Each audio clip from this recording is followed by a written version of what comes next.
Thank you for taking the time to attend this webinar. I know many of you have just signed up for this webinar today, and thank you for the short notice. GovReport is the complete SDR lodgement portal for business, staff, and tax agents to securely prepare and submit compliance reports to various government agencies. At the moment, it's the tax office and all the tax returns for all the tax returns and business compliance forms. Payroll tax to all the states and territory revenue offices, and ASIC financial reports. Why we started from the early days, we hear that taxpayers and tax practitioners issue in meeting compliance. Not only technology available was not reliable at the time, the process was difficult to follow.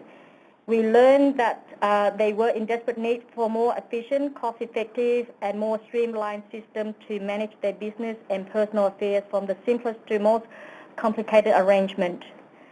So we developed GovReport and released GovReports with an aim to provide secure and flexible data management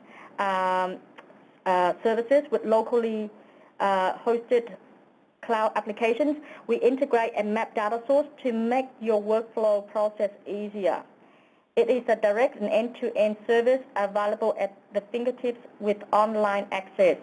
Features include automatic pre-filling from the ATO, which for many of you, BAS services means that document ID, PAYG details.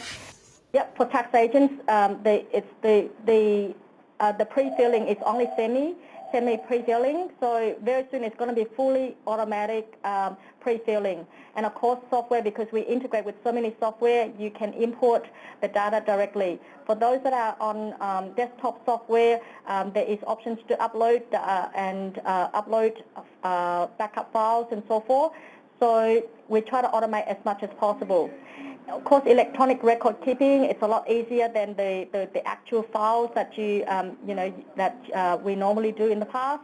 And of course, the instant validation and lodgement receipt when you submit a report to the respective government agency, which is also easier for you to trace and also to track the progress or if the ATO or the other government agency saying that you have not submit the tax return or the BAS or whatever, you can simply go back to GovReport and forward them the BAS, the lodgement receipts, and confirm that the actual that was being lodged.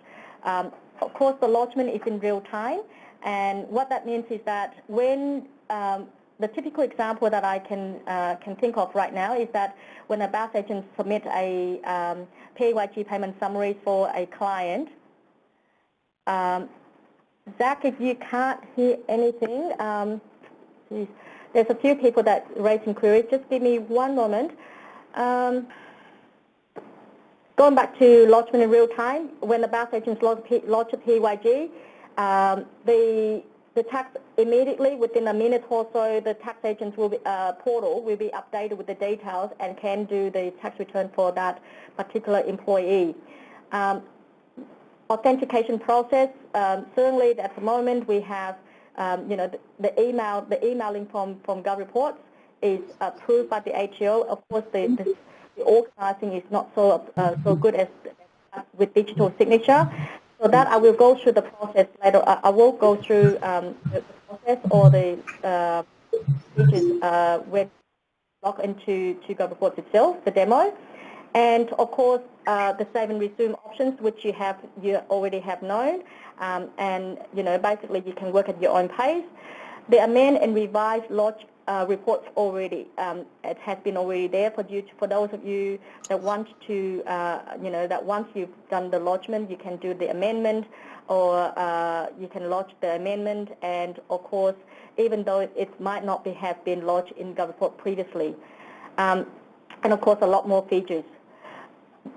I know this is the old dashboard that you used to see. For many of you, this is familiar, and it's just like anyone else. It's difficult for us as for you as well to let go of the things that we're used to, but we need to change. Why we change? because over the years we listen to your suggestions and feedback, and we understand each and every one of us operate our business in certain ways or differently to the others, and we like different things, and it's difficult for us as service provider to please everyone.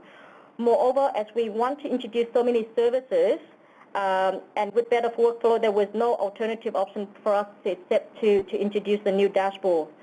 Already you can customize your GovReport subscription by choosing what you want and need for your business. Now you can also customize your own dashboard and the services that are relevant to you. The new services you will be able to customize your dashboard. It is a lot more intuitive, more interactive, and flexible with the space and with a lot more options. And as we integrate, we seamlessly integrate with other services, including our own services. So digital signature, CLM, those of you that have access to it, it will be a lot more seamless, and you can view and track the work in progress directly from GovReport itself. So without further ado, what I'll do, this is the new look of the dashboard. It'd probably be wise for me to just do the demo right now. I'll be logging in. When you log into GovReport, this is the dashboard that you would see. And on the left-hand side, you would have the menu, which is similar to the old version. But still, it's a home. My clients, of course, when you click on My Clients, that will give you the list of all your clients.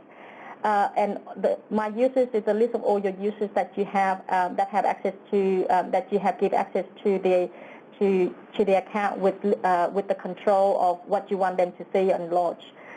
My lodgement, similar, like I said, for those of you that already have used the GovReports earlier, the functionalities and the features are exactly the same. Now, the difference with the new dashboard is that on every page of the dashboard, you can search for your client. So, for example, if the search option here. So, for many of you who work at your client site, you can simply type in your client and be able to pull up the clients that you want to work on without having to show all your clients list. So once you click on them, you can then start working on that client specifically. You can close down that window and so that you don't have to see anything else, or open up and see other clients that you might want to get access to with that similar name. Or because for this particular client, there are few branches. They have a few branches, so you notice that the branch is 01. This one is a different ABN, and that one is just branch number 2, 3, and 4, 5, whatever. So I'm going to go back to the dashboard. Rather than working on that, I'll go back to the dashboard because there's a lot of features there that I want to cover. And of course, you can get access. You would have a summaries of all your reports that perhaps it's a shortcut that you want to get access to some of the work in progress that you had previously, the save reports, or if you in quick and search for a lodge report that you previously submitted to the tax office or payroll office, you can click on the lodge report and search for it immediately. As I mentioned earlier, on every page you would have that search options where you can search for that particular client that you want to work on. Going back to the dashboard so that we can go through all the features there. You've got your profile there. Of course, you don't have to display that if you don't want to. I'll go through that, and of course, and so forth. To remove some of these services that you don't need, you can customize it by clicking Customize. Say, for example, I don't want the user profile to be shown on my dashboard. I can remove that, and once it's being saved successfully, so now it will update my dashboard and remove my profile from the dashboard. So the news here, this will be updated shortly. At the moment, we haven't got a lot of updates on there, but soon it will basically have GovReports updates, and of course ATO or ICB news or whatever other association news or whatever that we will update on there progressively. For those of you that have CLM, the jobs that you have outstanding, the work in progress or whatever, that will be updated on your Gov reports here as well. Now, in this webinar, I will not go through much of the CLM features and so forth, but I'll briefly mention through. This is navigating through the new versions. So of course, for those of you that have reports, and again, it will show up on here what you have outstanding and upcoming and so forth, so that you can click on immediately. This is the account that I'm working on to demo for you is a testing account, and because it's a testing account, the data and the clients are not real. So because it's not real, even though it's a testing account, it has access to, we interact with the ATO, and because it's not real, there is no outstanding report. That's the reason that we cannot show you through the outstanding reports. But I'll walk through the setup and also, the features of it. And of course, any due dates for this, for your clients, that we also should be updated on here. And of course, the lodgement graph, for many of for me, I'm not too. I mean, for many of you, this is nice and nice looking to have, but for me, that's pointless in having that. But that's me. So that's basically look at the dashboard. In terms of settings, when you first sign up, of course, you would have your business set up and your profile set up already. What we have added quite a few features and services up there. So with going forward for March, the ATO nomination, instead of uploading OSCE onto Gov reports, going forward from March onward, you need to do the ATO nominations. Now, that will basically replace the OSCE for the ATO services. So to click on ATO nominations, to do the ATO nominations, you would need the software ID. To get the software ID, you go to the settings that I did earlier. Software ID, generate. Once you generate, you would instantly get the software ID number. This will be different for every one of you. And once you need to copy this number, and then go to the ATO website, the ATO portal, log in, go to Access Manager, and nominate the software provider. So it's pretty straightforward from there. Once you click on My Nominated Software Provider, this is the ATO website, by the way, or ATO Access Manager. So once you click on My Nominated Software Provider, you need to nominate a provider. Then click on Next and select Gov Reports. And just follow through, really. Enter the software ID number and confirm. Once you confirm, voila, it's done. So that's the ATO nomination process. Then you need to go back to Gov Report, click that Activate Nominations and submit, and that will replace your OSCE, your previous OSCE for ATO lodgement. For those that are using Gov Report for other government agency lodgement, including the State Office of Revenues for different states, the OSCE is still needed. So it's not it's not saying that it's going to be removed completely. At this stage, it is different government agency will have different methods, but that's hopefully they're going to come to a one set of agreement and do the one thing for every single one of them.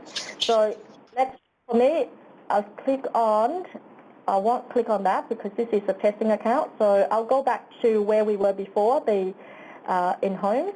Having said that, the other thing different is also your account. Manage your account. You would have a lot more functionalities and services there. So you can see your subscription. You can basically, see all the updates and changes. If you need to change your users and so forth, you can do so. The one thing that which late last year we released the email configurations, customized email configurations. For those that most of you, because you're providing the services to your clients, if you want to send email directly from Gov Reports, for example, lodgement receipts, and so forth, you need to customize, you need to enter your email address here, which will also then, if you have got it set up, then when you send out email or lodgement receipts from GovReports, it would have your email address, and you can also track your email, the sent email as well.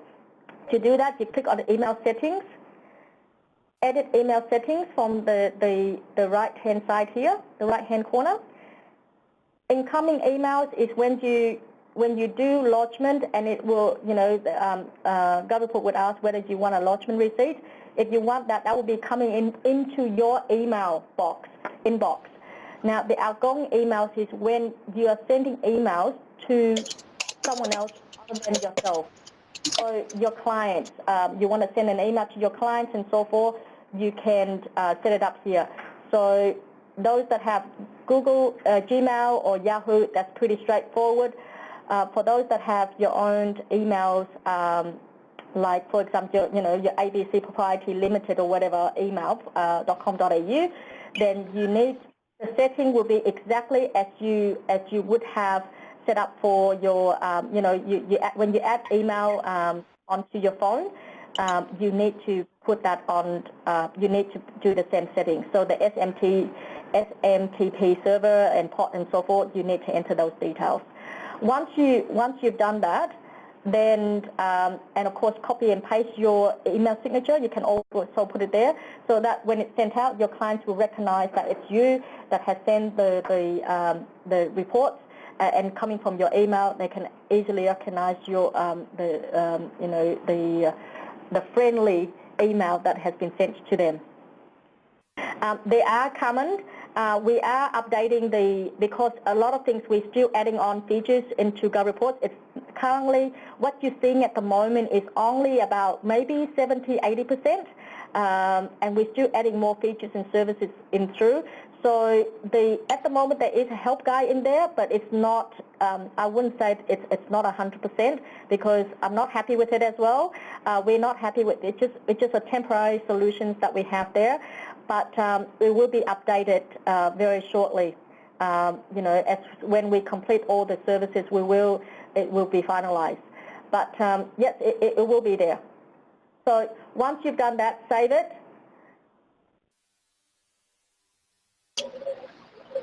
And also, you notice that we also have, going back,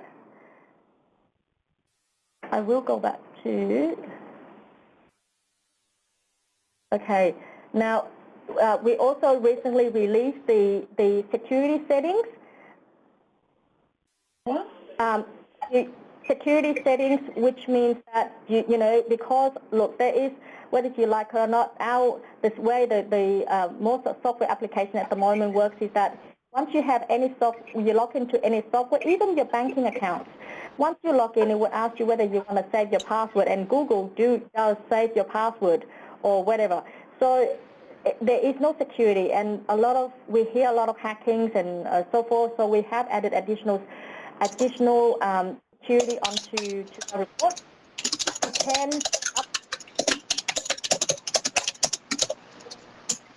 a lot of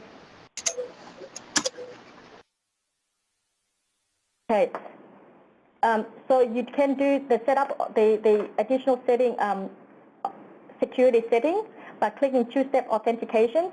At the moment, we have two security that additional security, and it's optional. It's not compulsory for you to use. So it's up to you. Look, it's easier for us to use what we have at the moment. You log in, your computer might have saved the password. Having computers saving passwords, sometimes it's not a secure way of having, such a, especially this sort of things. You have your clients' financial details, your financial details and clients. It is,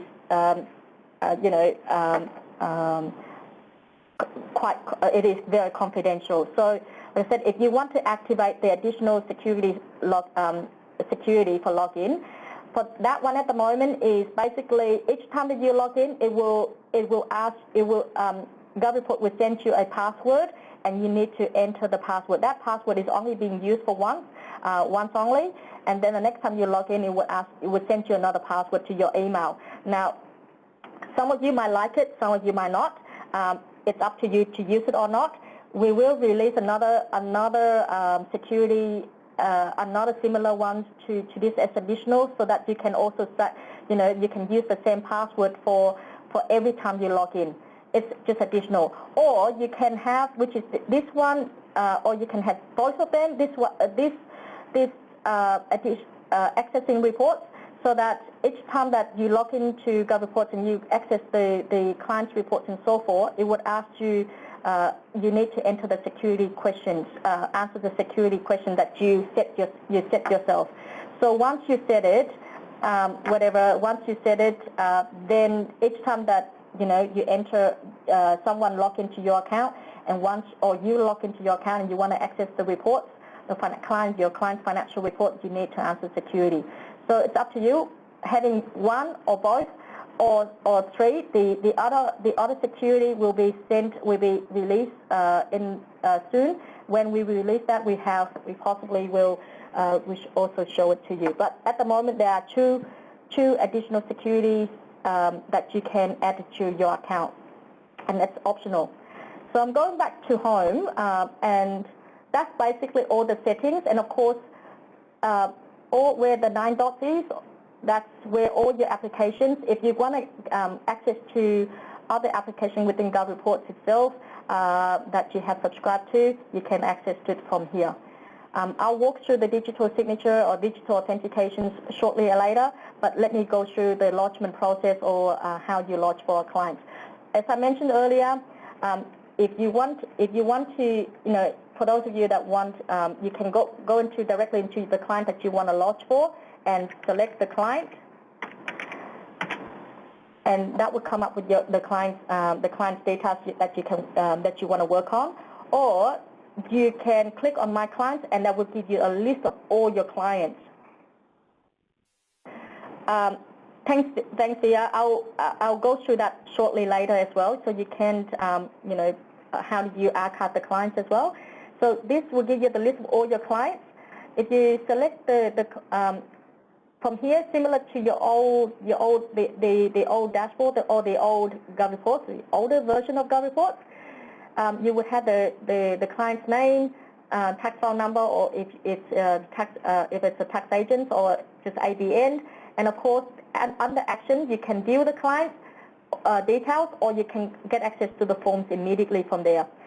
To list all your clients, if you've got more than 10 clients like myself, which I have maybe possibly 10, 20 or something like that, I can show all my clients in one go, or all my 20, maybe 15, 20 clients. Or if I've got 100 clients and I want to list all of them, I want to scroll it down, you can also set it as well. Depending on the browser that you use, some of you might have in the past have indicated to me that you can't see these functionalities. It's just because GovReport is the new technology. We use new technologies to build GovReports, so it does not work very well with some old technologies like from the Internet Explorer and some others.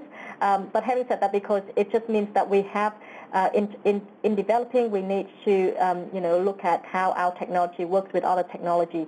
And if it doesn't work, if you can't see it, just try another browser, and that will show you all the features. But having said that, Google Chrome and Firefox usually do work very well with GovReports. So for now, let's go through. If I click on the client, it will show me the client's details on my right here. Because I have, in this testing account, I have the CLM, which is the practice management tool. It will show me the jobs that I have in place for this client. And also, if I click on Overview, I'm going to just collapse this. And because, like I said, it is interactive and it is very flexible, you can collapse that and make your screen a lot bigger. So, and to undo that, you just click back and forward. So let me just do that. Okay, when you click Overview, it will show you the client's overview details, also all their data, basically what you have added in there. For this client, I got two other, 2 or 3 branches, branch number 2 or 5, etc. And for I'm not too sure that some of you here have in the past where you try to lodge an activity statement or something and it says that you don't have authority, but you know the ABN is correct. Always check the branch number. Sometimes, we have seen sole traders and trustee companies have branch other than 001. By default, when you add a client, we give the clients, when you add a client as new, it's, we give the clients the branch number of 001 if you don't indicate. But if if the branch number is other than 001, you need to change that and you go back to it. Just click on edit and that will take you to the client's page and you then can, make the changes that you need. So for the branch, the ABN and then the branch number, and you can change whatever to whatever that's correct for the client. And of course the contact details and so forth, and who has access to this account, to this client as well. So I'll go back to that client. Of course you can add the logo for those of you that have many clients, and sometimes it's easier to identify the client by seeing their logo. You can upload the logo there, and so that it's easier for you to manage. And sometimes at the moment we haven't enabled where you upload your client's logo. When you print out the report, it has their business details and the logo next to it. It's just nicer. It's later on. At the moment, the printing will not have that, but soon we will have that as well. So that's for now. So I'll go back to where we were before. I was told that I should use this client for testing. So I'll go back to that. And anything you have saved or draft for this client, it will show under the Save and Draft tab. And of course, anything that you've lodged for these clients, you can also see under the Lodge section as well. This is new as compared to the old version, because in the old version, you need to go to My Lodgement and then search for the reports that are associated with that client. So in this case, it's basically once you click on that client's name, you can do complete. You can see the whole, everything that you've done, that you do for this particular client. And it's also good because for those that are working on, that work at the client site, it means that once you go into this page, it's basically all about them right in front of their eyes. And even if you work in the office, it's nice to basically, once you start working for one particular client, it's everything about them and everything that you have, you're working on and want to get access to, whatever you do for this particular client, it will be in the one section. And of course, because this is the main, I have access, this is the main account holder or the principal agent. So I would see who has access, if I have more than one users, I can see who has access to this client, who have I assigned to this client and who are working on this. So I can see here that I have added 2 users, whether they can lodge or not. So at the moment they can go in, prepare the activity statements for this client, or can see this client's details and work on this client, and they can't lodge. I can also manage the users by going into here as well. So if I want to give one of them the lodgement capabilities, I can, update the details, and that will be updated onto my account immediately. So now I can see that under access permissions, I have changed the lodgement capabilities for this user. And to access to the forms for preparations and lodgement, you just click on forms on the top right there, and you will see the list of forms that you have access to or you have subscriptions to. So to do the activity statements, for example, I'll just show you. Once you get to here, it's exactly the same process as you would have done in the older versions of GAR reports. So let me just, for those of you that are new, I'm just going to go through very quickly a BAS lodgement process. So in list, I'm just going to go back to 2004 for this particular client and see if there is any activity statements that I can lodge for him. Now, then because I put a date range quite wide, so there are a lot of activity statements that have not been done. If it's new, if it has not been attended to, it would say that it's new. The status will be new, and you can select and select the activity statements. If it has been processed already, that means it has been lodged previously. Then it would show that it has been processed, and you can click on to do the revisions if you want to redo the activity statements. I'm just going to do. Once you click the revisions or select the activity statements, you would have the options to either enter the details manually or upload the files or import the files from other software. As I mentioned earlier, you would have the document IDs and the pre-filling from GovReports. The details of the clients have been entered, the document ID, and of course, if this client has PAYG obligations, it would be it will be automatically pre-filled from here. So for this client, I'll say that, just assuming that I've got nothing to declare here, 13.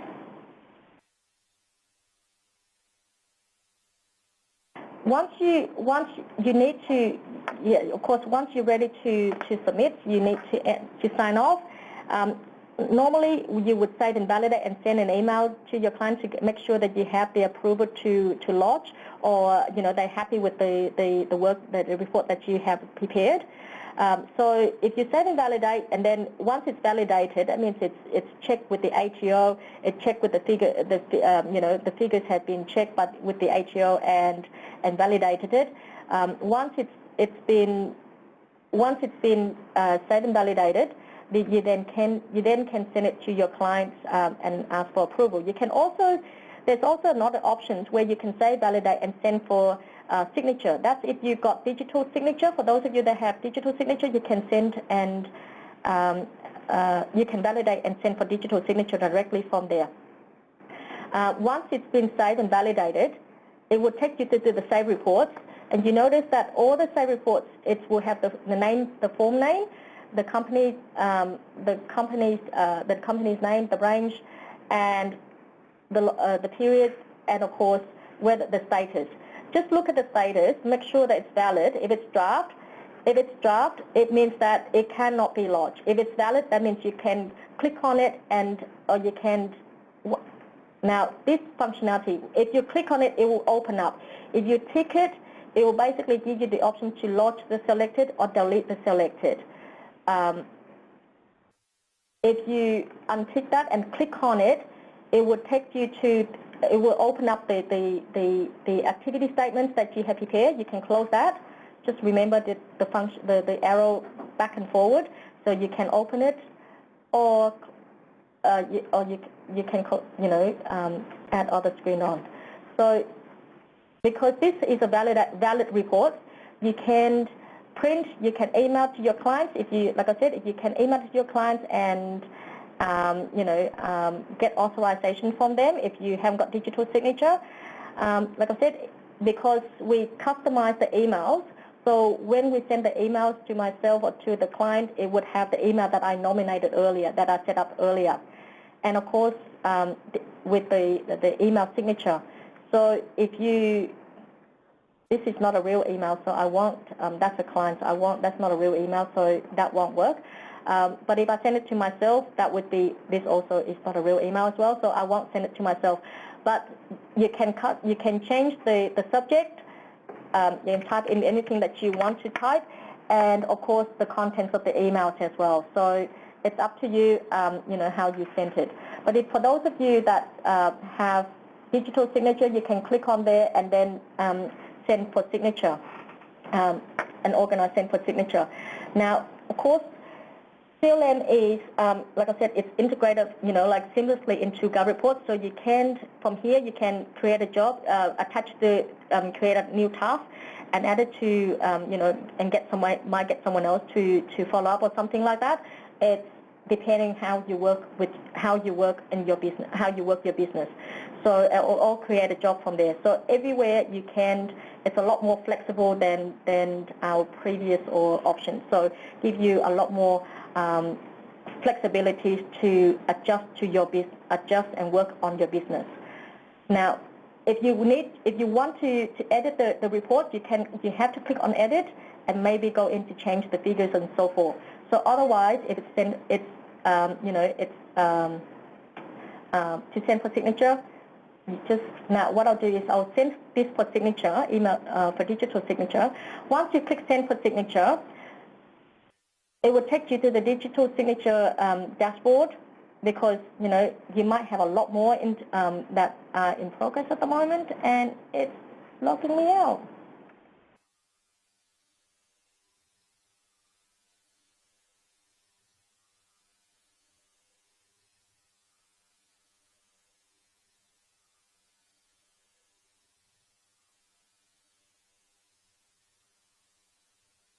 Okay, sorry.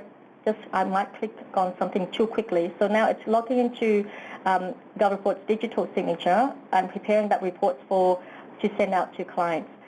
This is the dashboard for digital signature for those that have a digital signature.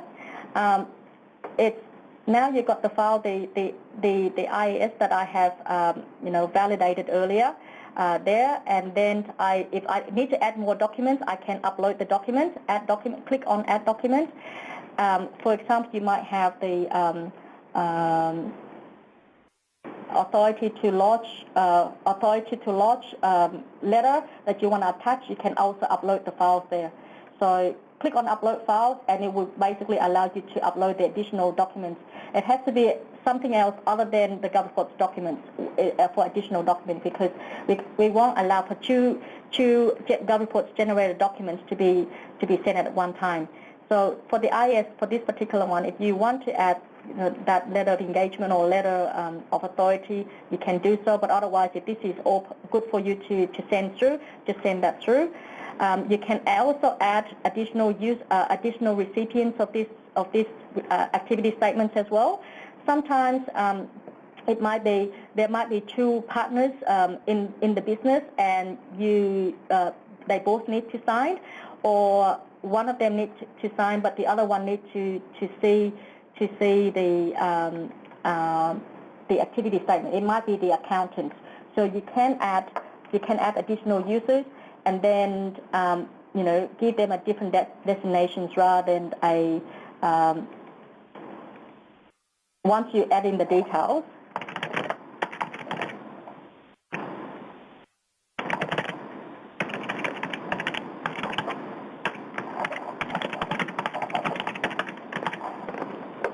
You can give them a different designations than that of. It can be for review only. It might be the accountants who wants to see the activity statements as well, or it might be the partner or whoever. It's view only, but one person needs to sign, then that's it. And you can also put in the different message for this person. So, for example, you say, please check. It might be the accountant who said, look, I want to see this activity statement because, etc. And then you can add additional message. Oops. Okay. You can add additional message for this particular recipient. So only this person will receive this message, because notice we said it's a private message. So even though we send it to two people, but you can send different message to different people, and it's basically gives you the privacy, and the tax agents, the instructions will be very clear when they receive it. And of course, you can also, there is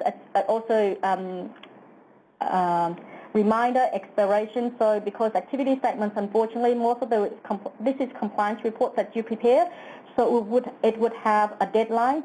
So we have the reminder. Once you put in the reminder, you would ask you. So if the activity statement is due in 5 days, you said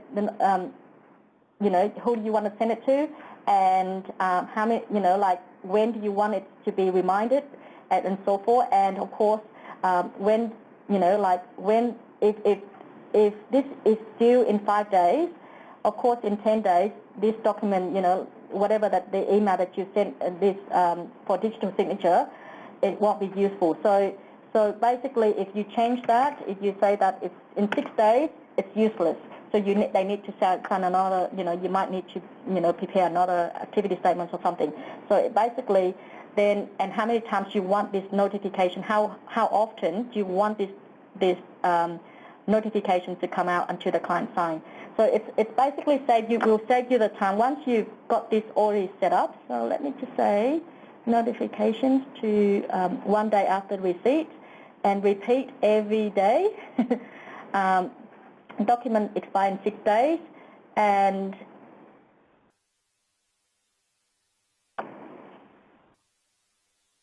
in 7 days.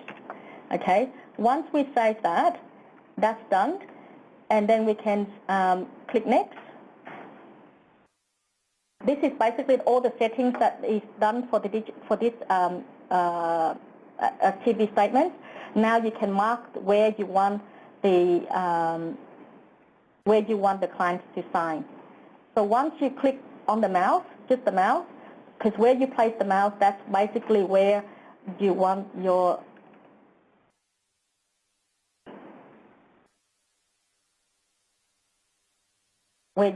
clients to sign.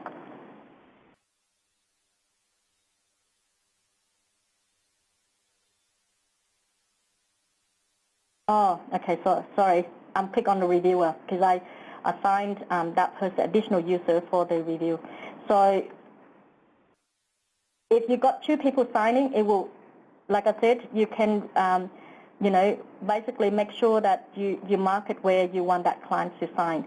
So earlier when we added the additional recipient, that was only for reviewing. That's the reason that I could not add that the signature for that client for that recipient.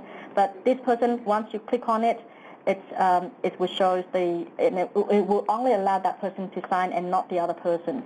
So once you click on it and then you're happy with that, or you can remove it. Just remove the location or whatever. That's up to you. And then you can save as a draft or send for signature. You're going to send it for signature. Now, because if you have done the email configurations in GovReports earlier, then it would be sending out from your email and rather than from GovReports. If you haven't done it, it will be sent from GovReports email address. So then it will be sent and with the reminder. It has the reminder, so you can view the documents and void or archive it, or basically, or email it again or whatever. So this is basically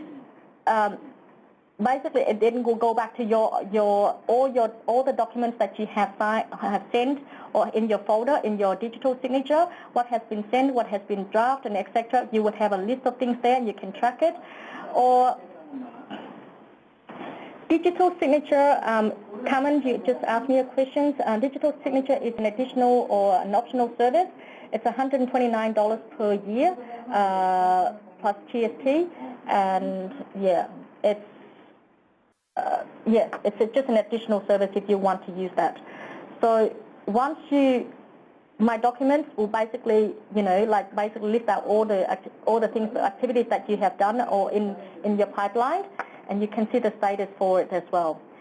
Of course, anything, every time you send out an email to, send out a report to your clients, your contact would remain there, so that each time you send another, because a lot of, unfortunately, like the business that we're in or you're in, it's a repeat clients you send out to. So we say that so that each time you send out, this is when you add, if other than your client, how I added the additional user earlier or recipient of the documents, and that's not on my client list, so that's why the email is being kept.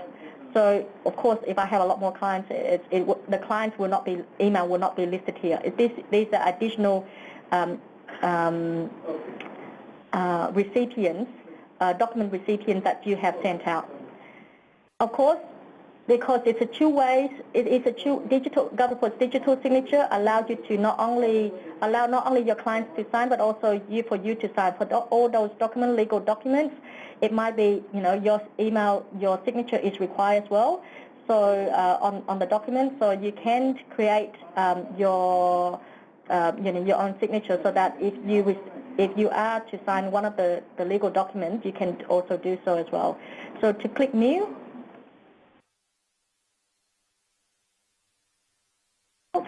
That's if I want to send a new.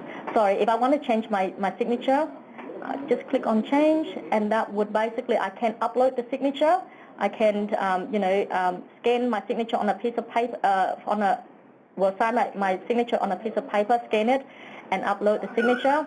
Draw it using the mouse, which I find it quite, never good because you can't control the mouse. Or you can type in your signature and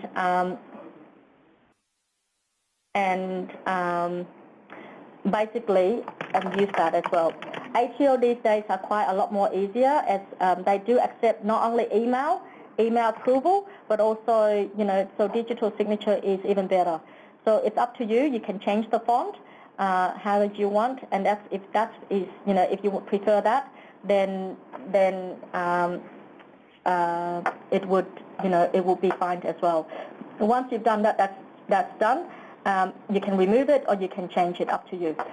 If you want to send out another document and it's not GovReports document, just click on new, and like I said, you send a document, and that will allow you to upload whichever document that you want to send out for signature. It might be an agreement, or it might be for a new client or something like that. It's up to you. So I don't have anything now, because the IS that we sent out earlier, it's not my email, it's a fake email. So I won't be able to receive it. I'll possibly have to do another one to receive it. Now, your clients, when they receive it, they would receive the email with the instruction, with the click to open and view the document, and the instruction how to how to view the document, or how to sign in, to sign off. It is pretty straightforward. My apology. Out of my head, it's still in the cloud. I remember that I sent it off to not a real email address. So when they receive it, they will have instruction how to sign the how to open and sign the documents. It's pretty straightforward. They would have they click on view documents, and that would take them to GovReports digital signature, and it would automatically, it would send them also an email with the one-time password. We call it OTP, which stands for one-time password.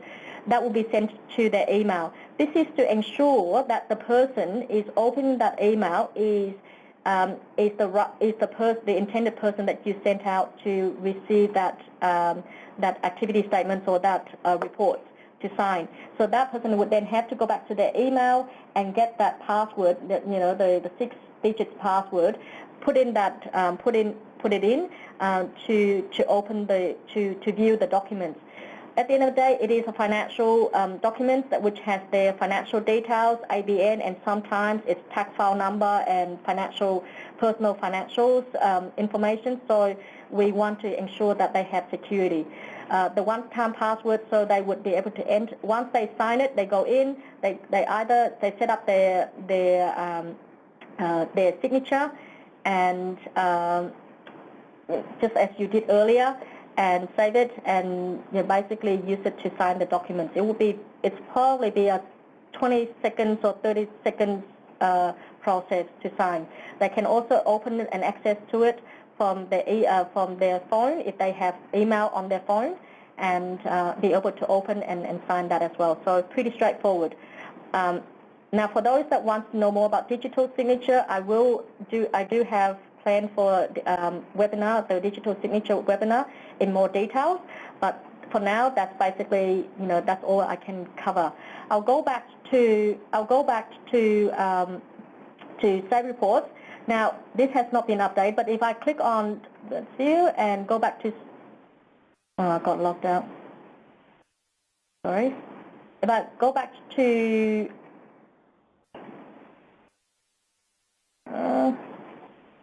I can't remember my password.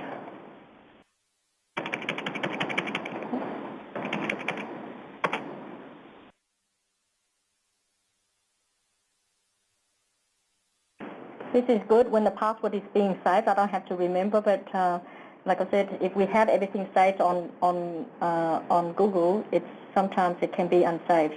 If I go back to the save reports, the report earlier that I sent for digital signature, the status would now say valid and processing, which means that it has been validated and it's processing for digital signature awaiting for sign.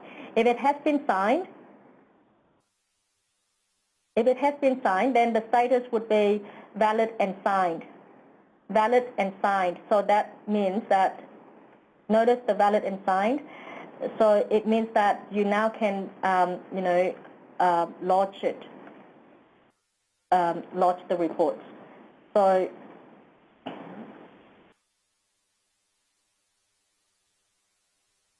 yep. So you can see all the status there. If it's an offline, now I didn't go through the offline features earlier, but I can simply go very quickly because it's a very quick feature. So that's basically the process. Now, my clients, if you need to add a new client, just click Add New or import the client list. If you're new to GovReports and you've got a list of clients from other software or from you want to get the client list because it's from the ATO, you can do so. GovReports allows you to import your client list from different. If you've got your client list from the software that you use, you can upload the client list in CSV file format and be able to upload it here. But otherwise, ATO, this is a tax agent's account, by the way, so you have two more options. With BAS agents, you have 3 options from ATO. So you can get the client's account running, the client lodgement list from the ATO in CSV file format or whichever format that they have, and download it and upload onto GovReports, and that will basically have all your clients directly from the ATO. Otherwise, you, like I said, add one by one by clicking Add New, and that will enable you to, put in the client's details. Normally, just ABN. For BAS agents, their tax file number is not required, but of course, once you're adding the ABN, some of the details will be pre-filled, and you need whatever that you want to put in, whether the contact name or the email address is important here if you want to send out emails to them with lodgement receipts and so forth. So it's up to you, and of course, who you want to allocate, so if you have more than one user in your account or in your practice and you want to allocate some of the users access to these clients, you can do so as well.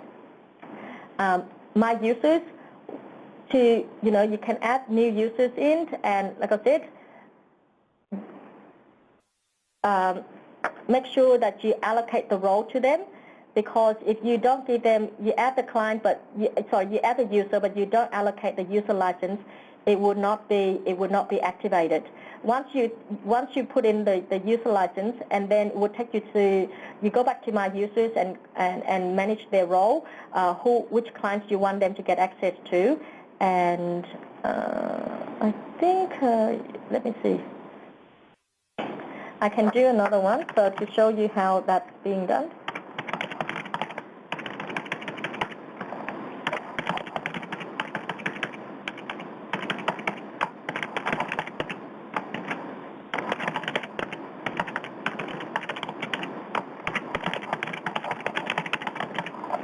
Let's say that we of course, if it's an existing user already, we can't. Let me just see, cancel.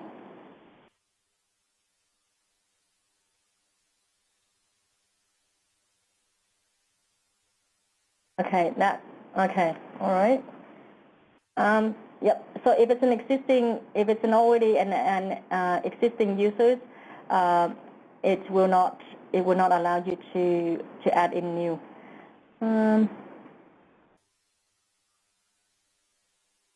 This one. Okay. I don't have another email, but once you add in the new user, and then the next page will basically allow you to, which clients you want to assign to this person, and whether this and which forms do you want them to get access to, and of course whether you want them to prepare and or lodge. My lodgement history, for those of you, of course this is familiar, the same as your previous options. If you click on history, you can see all your clients' lodgement, every single one of them. And of course the state reports or whatever, you can also get access to. It's basically another way of getting all your the list of all the reports that you've done.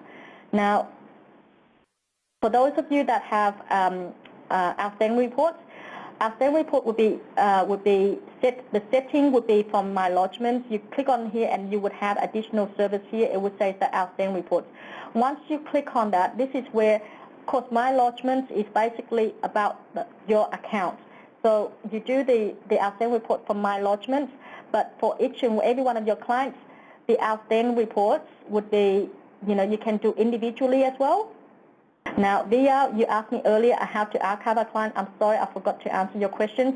It's once you click on the client's name and you get to this page, the overview page, the work in progress page, you can see the archive from the three horizontal bar. It's to whether you want to create a job or archive the clients. It's here. So if you decided to put the clients into archive, it's there. Now, once you put them into archive, it's not being, if you have done any lodgement in the past, the clients will not be deleted or it will stay in the archive client list. If you set up a new client but you haven't done any lodgement and you want to delete them, that's okay. But once any lodgement going through, it's the only way is to archive the client, is to not see the clients, and the client's details or the outstanding reports and things like that will not pop up in your account. And because it's being in archive, so what it means is that at some point in time, if the clients do come back to you and you want to bring that client back, or if that client happens to have an audit and you need to get access to that client's reports, simply go to My Clients. There's a little arrow down. Click on that. Click on My Archive Clients, and it would show all the archive client list, and then you can get access to that and pull up. Or you can, if I do have an archive client here, then I can retrieve the client and put it back. Or if I want to go into that archive clients and get some reports or whatever, that will enable you to do so as well. So that's basically that's basically it for me. I think it's if we can go through, like I said, we have set a few webinar agenda so that we can go into details with you. At this stage, it's just basically an overview as to how you navigate through and get your what you want from Gov Reports. So hopefully I have I've given you a good idea as to how to navigate through. It is pretty straightforward, but if it's you still have questions and not too sure how to get to what you want from Gov Reports, as compared to the previous ones, then let us know. Now, any questions?